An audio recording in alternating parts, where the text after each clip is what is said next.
Hello everyone, my name is Parminder Kaur and I am studying chronic disease and management in Seneca College, and today I am going to perform the head to toe assessment on the patient specific with the crushing chest pain. So, to start the procedure with, the articles required for this procedure is stethoscope to auscultate the heart sounds or to for the gathering of the baseline data for the planning the further interventions. Then if the patient has some kind of respiratory infection, then we have to wear the mask and gloves also.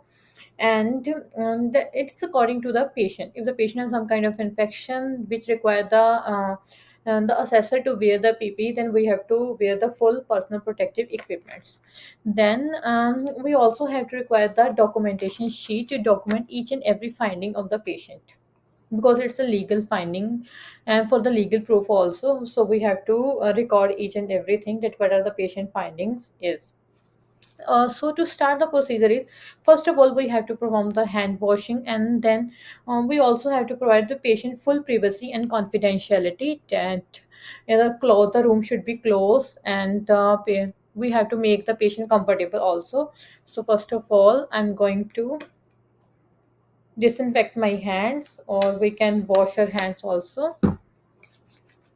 So after this we have to introduce like patient now after this, after the hand washing and disinfecting your hands, we have to collect the some basic information about the health history of the client, like the past medical history and the present chief complaints, like our patient is admitted with a chief complaint of crushing chest pain. So for this we can ask, do you have any past medical history also that which may be significant to this finding, or which help us to diagnose the problem more accurately. So the like in our case the patient said he has a problem of high cholesterol from the past 5 years. So we have to record this. We also have to ask questions about the past surgical history, that past surgery the patient has undergone any kind of surgery and any other problem medical problem. After this we have to assess the pain. So for the pain, first of all we have to ask questions like the palliative and provocative. So in this we can ask from the patient that is there anything which makes you feel better, or is there anything which makes this pain further worse. So we can ask and document the findings. Like the patient, in our case the patient said nothing make it feel better or worse. And at what time, or what make it further worse. So the patient said that while shoveling snow brought this pain on. So the next is the quality. We can ask that, can you describe your pain, that how does it feel like, is it stabbing, crushing, squeezing. So the patient said it feel like crushing pain. So we have to record that the patient said the pain is crushing pain. So next is the reason and radiation, on which side you are feeling the pain. So in our case the patient has feeling the pain on the chest, so we have to record it's mainly in the chest. So we can also ask, is it radiate to any particular reason, like in the left arm, neck, head, and or anything. So the patient said it radiate to the left arm, so we have to record. Then the next is the severity scale. So we can ask that, suppose we this is a scale from 0 to 10, and 0 being the least pain and 10 being the worst. How do you rate your pain, the intensity of the pain? And the patient said, according to him it's at the level of 8. So we can record it's a level of 8. Then the next is duration, frequency, and onset. We can ask, what are the activity you were performing when you felt that pain. Or the patient said, the and when I was shoveling the snow in this morning, I felt the sudden crushing pain, and he have never felt this pain before. So we have to document this. Then understanding, in this we can ask that, how do you describe your pain, that will you please describe the pain for us. Then the patient described it felt like a heart attack. Then after this we can also ask some basic question associated with the heart problem, like the dyspnea. Do you have any difficulty in breathing, difficulty in urinating, any kind of coughing, sneezing, or any other problem? Do you feel any kind of fatigue, tired, or difficulty in performing activity of daily living? Then we can also assess for cyanosis and pallor. And in our case, the patient felt pallor is present, so we can record that the pallor is present. And any kind of fatigue and activity tolerance, the patient said her spouse helped us to bring in the hospital that he is feeling lack of energy because of this pain. Then we can also assess for the edema, any kind of foot ulcer. Then we can also ask for the personal habits that in our case the patient said he never smoked, but he do take a glass of wine every day. So we have to record this also. And in the family history, the patient said at the age of 56 his father had a MI. So we have to record this also. And in paternal history, he has a history of heart attack and hyperlipidemia as well. So we can record. We can also ask from the patient that is there any other medication which the patient usually take. And the patient said he do take the medication for cholesterol and vitamin D supplement as well, and that is azetrol. So we have to record this also. And then while asking the patient that do you have any kind of allergy or specific allergy to any substance, and the patient said I am allergic to bees. So we have to record these finding also.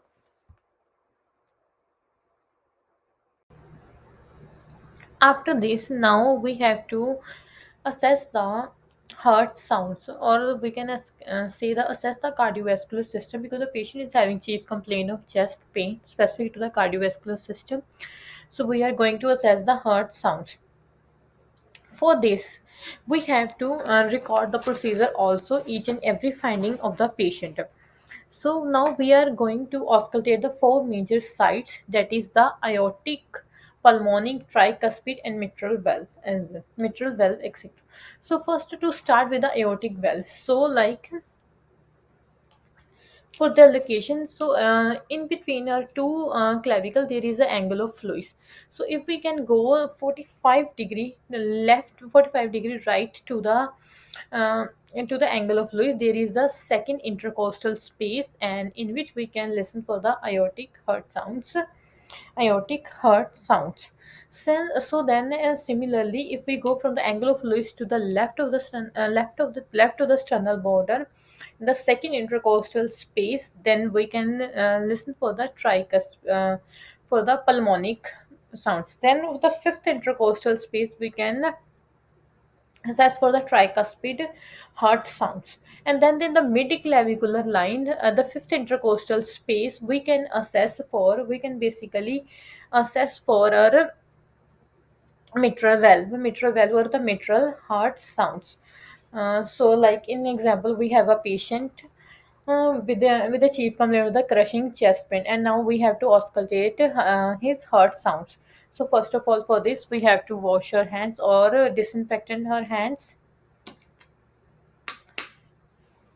So after a disinfectant, we have to disinfect our stethoscope also. Then after this, now we have to assess the heart sounds. So for this, first of all, we can have from the angle of Lewis to the center to the right, the aortic, and then similarly to the right left pulmonic. Then at the fifth intercostal space to the left sternal border, we can assess for tricuspid.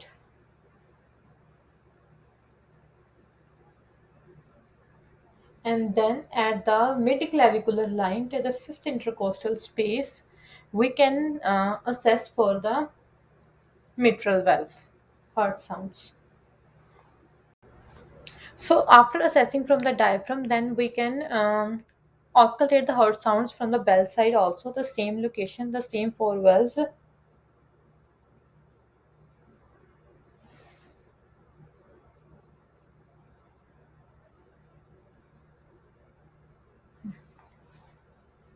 So these the high intensity sounds can be best heard with the help of the diaphragm, and the low intensity or the low pitch sounds can be heard with the help of the bell side of the stethoscope. So there are two basically heard sound, S1 and S2, that is lub and dub. S1 is known as lub S1 make the sound of the love, and S2 make the sound of dub. And S1 can be best heard at the tricuspid and mitral valve, while in contrast to the S2 can be best heard at the aortic and pulmonic valve. And the S1 can be loudly heard at the apex of the heart, like this location, and the apex of the heart. And the S1 our S2 is best heard at the side of the base of the heart. So we can hear we can hear the S2 better here in the second intercostal space, and the while in contrast to the S1 can be best heard at the apex of the heart. And S1 make the sound of love, and S2 make the sound of. After this, we can assess for the apical pulse, and we have to take the apical pulse for the full 1 minute, and the average beat, the normal apical rate is 61 to 100 beat, or 60 to 100 beats per minute.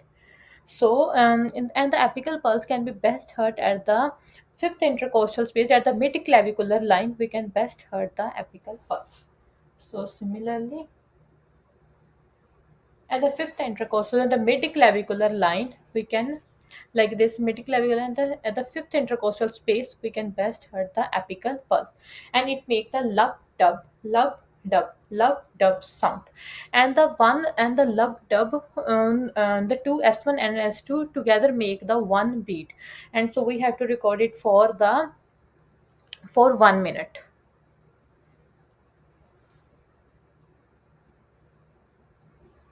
So,